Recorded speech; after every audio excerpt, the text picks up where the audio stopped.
Matagumpay na naisagawa ang blood collection activity ng Office of the Provincial Veterinarian Maguindanao del Norte sa bayan ng Dato Odin Sensuat.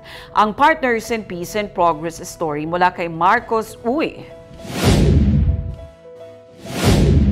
Patuloy ang pagsisikap ng Office of the Provincial Veterinarian Maguindanao del Norte sa pagpapatatag ng mga programa sa disease surveillance at monitoring para sa mga alagang hayop. Nitong November 5, isinagawa ang blood collection activity sa bayan ng Dato Udin Sinsuat, kung saan kinolekta ang dugo mula sa mga bibe upang isailalim sa laboratory testing para matukoy ang posibleng pagkakaroon ng avian influenza at iba pang nakakahawang sakit na nakakaapekto sa industriya ng manukan at alagang hayop.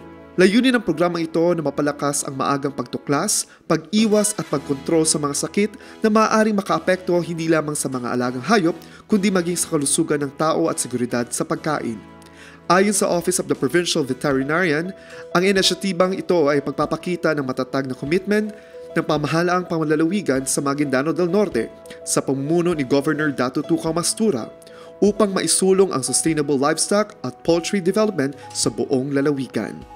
Mark Uy, iMinds Philippines.